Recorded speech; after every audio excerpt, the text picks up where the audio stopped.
Assalamualaikum warahmatullahi wabarakatuh. Salam sehat dan salam sejahtera untuk kita semua. Kembali lagi bersama saya Sofwan Tawakal. Ada beberapa hal yang pentingnya untuk mengubah masa depan. Yang manakah untuk mengubah masa depan kita itu adalah 5 hal. Yang pertama, mengejar sesuatu yang kita inginkan. Mengejar sesuatu yang kita inginkan merupakan suatu hal yang sangat penting dalam perjalanan kehidupannya kita. Ada suatu kisah, ada suatu cerita ya, itu tidak lain adalah diri saya sendiri bersama dengan temannya saya. Ketika pada saat itu saya sedang bekerja di sebuah perusahaan pembiayaan. Nah, di sana kita dengan jumlah 24 orang yang sedang diperintahkan untuk keluar. Ada yang seorang kolektor dan kemudian ada seorang surveyor. Mereka ini berlari bersamaan di satu arah. Kemudian mereka ini sedang dalam keadaan lapar. Seketika pada saat itu juga ada seorang mengadakan acara ya, pernikahan. Nasi di sana itu gratis tanpa bayar. Kemudian saya bersama teman ini ya, di balik itu ada juga banyak orang yang sedang mengantri ya. Saya dengan teman ini menawarkan kepada teman ini atau mengajaknya, ayo kita pergi makan di sana. Kebetulan di sana itu nasi gratis. Namun seketika teman ini berkata, wah, banyak orang, kita mengantri terlalu lama.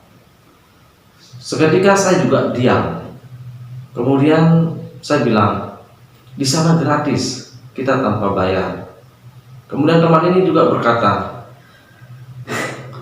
oh tidak, terlalu lama. Itulah jawabannya. Kemudian ketika pada saat itu juga saya berpikir bahwa dalam pandangan kehidupan, mengejar suatu impian, mengejar suatu keinginan, memiliki ada suatu keinginan atau cara kita untuk mengejar sesuatu tujuan tertentu. Yang manakah itu? Yang satunya adalah menginginkan sesuatu hal yang untuk bisa didapatkan. Kemudian yang kedua, menginginkan suatu hal yang diinginkan namun memiliki suatu tekanan sehingga bisa mencapai hal yang diinginkan tersebut. Artinya bagaimana? Ketika kita menginginkan sesuatu, apalagi hal itu adalah gratis, kita inginnya secara instan, ingin cepat untuk kesananya. Kemudian cara yang keduanya adalah kita harus melewati jalan rintangan yang begitu besar ya. Jadi itulah perjalanan yang harus kita tempuh.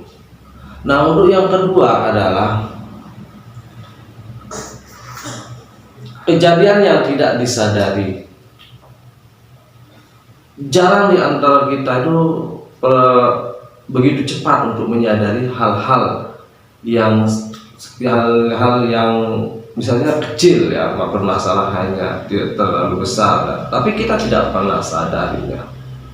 Suatu contoh ya, terjadilah COVID ya, yang biasa disebut sebelumnya adalah COVID-19, tapi kini sampai saat ini masih terjadi COVID ya, yang dikenal dengan nama COVID-19.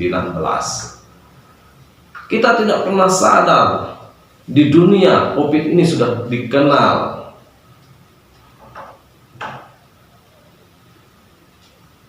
Begitu banyak orang yang meninggal dunia karena terkena penyakit COVID-19. Tidak pernah kita sadar apa penyebab hingga terjadilah COVID-19. Terkadang dari masyarakat yang percayanya, keyakinannya kalau kita mati kalau memang mati pasti kita mati, semua itu telah diatur oleh Tuhan, selalu berkata seperti itu.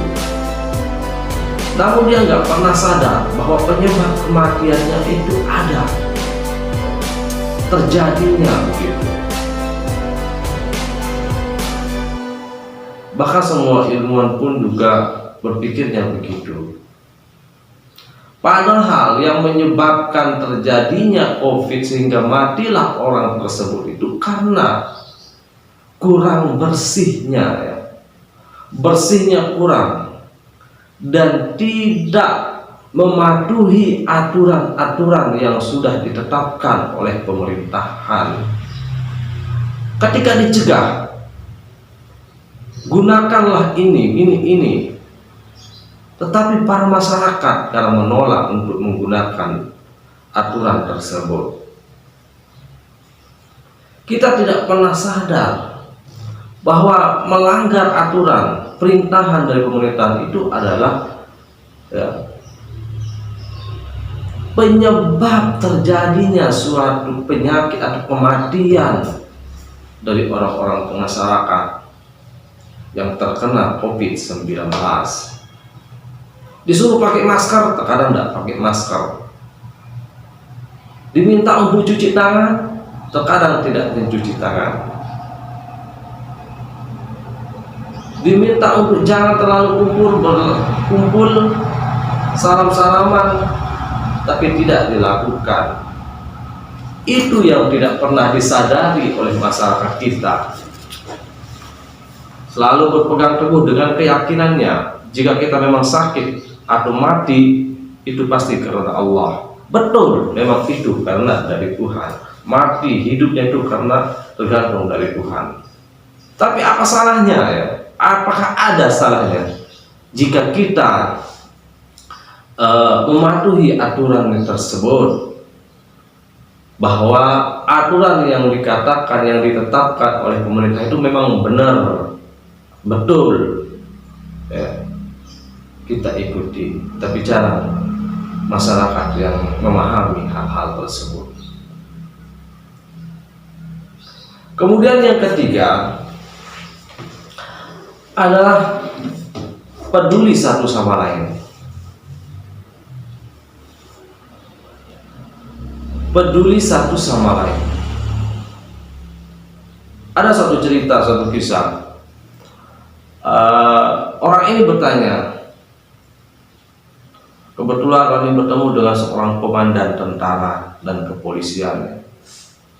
Kemudian bertanya, bagaimana kita akan bisa lulus menjadi seorang pasukan elit, pasukan tentara? Pertanyaannya seperti itu. Kemudian sejenak tentaranya menjawab, saya sendiri tidak tahu bagaimana menjawab pertanyaannya, seperti apa yang diinginkannya. Kenapa tentara itu berkata seperti itu? Karena walaupun kita memiliki tubuh yang kekal, memiliki badan yang besar, memiliki ketinggian yang tinggi, memiliki kekuatan yang sangat kuat, belum tentu juga akan lulus menjadi seorang pasukan tentara elit. Kenapa demikian? Yang ternyata kuncinya adalah kita tidak peduli satu sama lain. Oleh karenanya, sesama manusia harus memegang yang namanya peduli satu sama lain, saling tolong menolong. Tanpa itu bagaimana kita bisa ditarik? Ketika Anda berada dalam posisi pergi atau berjalanan di suatu pegunungan, kemudian Anda terjatuh, apakah Anda bisa berdiri atau Anda bisa naik ketika Anda jatuh ke jurang tanpa adanya orang yang membantu Anda, menarik Anda untuk naik ke atas? Itu contohnya. Tidak mungkin Anda akan bisa untuk menaikkan diri Anda, sementara kondisi Anda dalam keadaan terluka parah tanpa adanya orang lain. Itulah pentingnya saling tolong menolong, mengerti satu sama lain. Kuncinya itu, sehingga kita bisa menjadi orang yang bisa. Tanpa itu kita tidak bisa sukses juga. Tanpa itu kita tidak bisa berhasil. Seperti apapun kekuatannya kita, sebesar apapun tidak bisa. Kemudian yang ketiga adalah keempat,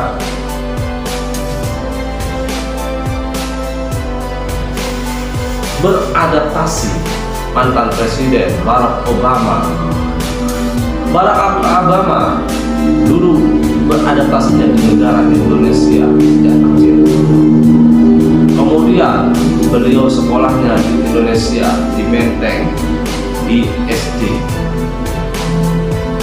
Berapa tahun beliau beradaptasi di sananya? Karena dengan adaptasinya, keinginannya yang begitu besar untuk bisa bangun dan berdiri teguh dan kuat, kemandirian, sehingga bisa menjadi orang yang berguna, baik itu bagi bangsa, negara, dan agama.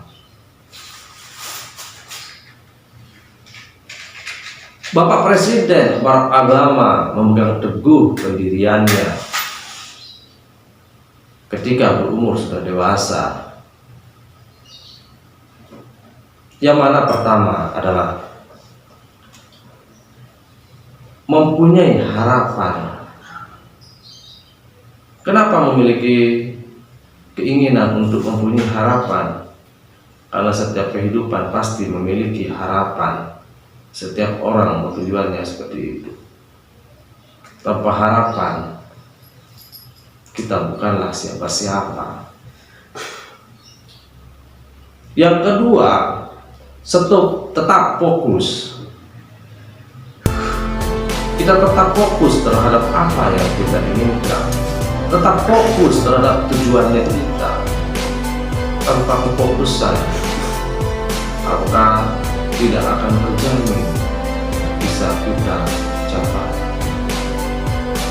Apapun itu, baik satu contoh, ketika ingin kita melakukan suatu pandangan, bukankah pandangan mata kita ke depan, memandang sesuatu ke depan. Kalau kita tidak fokus untuk pandangan ke depan, bagaimana kita akan melihat dinding itu? Yang ada kita lihat sampai kiri, sampai kanan. Mana kita tahu ada di dinding itu suatu lalat ya. Kalau pandangannya kita ke kiri, ke kanan, ketika orang bertanya, oh ya di depan ada lalat, kita tidak pernah fokus melihat ke depannya itu bahwa di sana ada lalat. Yang kita lihat hanyalah pintu samping kiri dan tembok samping kanan. Padahal orang bilang lalat ada di depan. Karena kita kurang fokus. Oleh karenanya, tekankan kefokusan dalam pikirannya untuk pandangan ke depan. Kemudian stoplah untuk membuat alasan ya. Kita setiap bekerja atau setiap berusaha selalu berpikir beralasan dengan ini. Kerjakan ini besok, alasannya seperti ini. Mendirikan sesuatu usaha misalnya ya. Terkadang berpikir lagi kita untuk beralasan, besok masih bisa kita kerjakan besok. Besok masih juga ada waktu dan kesempatan untuk kita mengerjakannya. Itu adalah suatu alasannya tidak jelas. Jadi apabila Anda menginginkan suatu tujuan atau keinginan, janganlah pernah ragu-ragu, janganlah pernah menunda-nunda. Sebaiknya Anda gunakan saat itu pula, lebih cepat, lebih baik. Kemudian kamu tidak bisa melakukan sendirian. Betul. Apapun kita kerjakan, kita tidak bisa melakukannya dengan sendirian. Pasti ada orang lain. juga yang ikut serta membantu kita mengerjakan apa yang kita tujukan. Suatu contoh, ketika Anda mendirikan suatu perusahaan atau bekerja apa saja ya, tanpa adanya orang lain untuk ikut membantu Anda dalam pekerjaan itu, mana mungkin Anda bisa untuk mengerjakannya juga. Misalnya Anda membangun rumah. Ketika Anda membangun rumah, apakah Anda mampu untuk menaikkan bahan-bahan bangunan tersebut tanpa adanya orang lain yang membuatkan Anda bahan-bahan yang lainnya? Itu contoh kecilnya. Kemudian jangan terlalu serius. Terkadang kalau kita terlalu serius itu menghambat juga ya, terlalu serius. Karena kita terlalu seriusnya untuk menghadapi suatu permasalahan atau suatu pekerjaan ya, membuat otak kita ini menjadi sakit ya, memiliki tekanan yang begitu besar. Jadi serius beberapa jam, kemudian tidak seriusnya beberapa jam juga.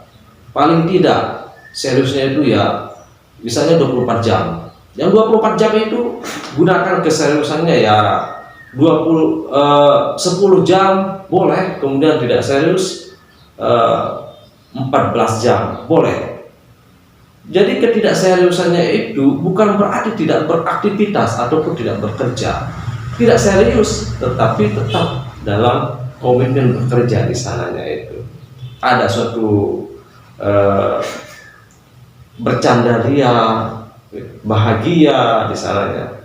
Karena yang kita cari dalam kehidupan itu juga yaitu bahagia dan senang. Tanpa itu pekerjaan juga tidak akan bisa terselesaikan. Kemudian yang kelima adalah kisah nyata. Ini kisah nyatanya ya, Bapak Presiden kita, Bapak Joko Widodo. Bagaimana Bapak Joko Widodo, seorang yang biasa bisa menjadi orang pemimpin nomor 1, bahkan dunia yang mengenal beliau itu. Siapa sangka Pak Jokowi itu dari keturunan orang yang biasa-biasa saja. Bahkan rumahnya ketika masih kecil digusur. Kemudian beliau itu berjalan kaki ke arah mana mungkin tidak tahu arah.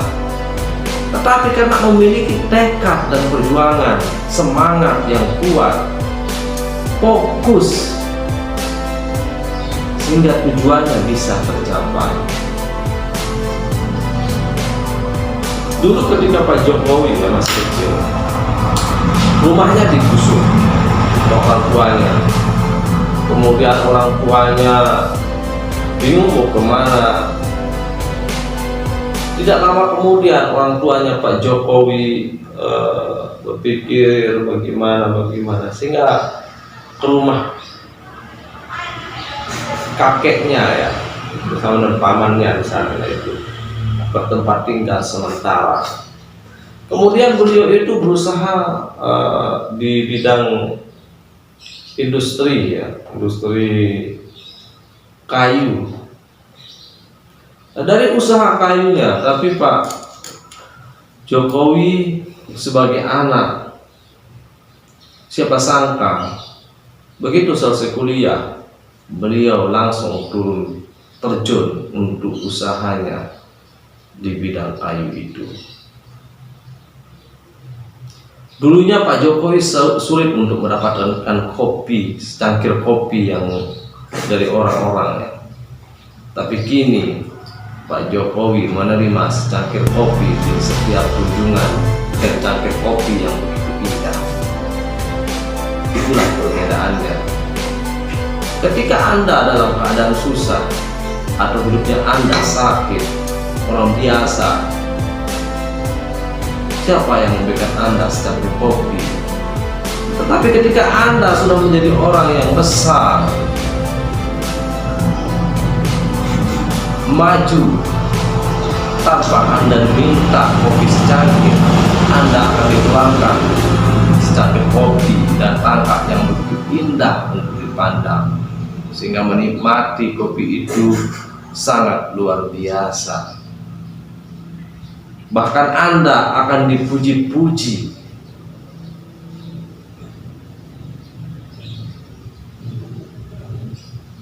Bukan hanya di tempat Anda, tetapi di luar pun juga Anda dipuji, disanjung.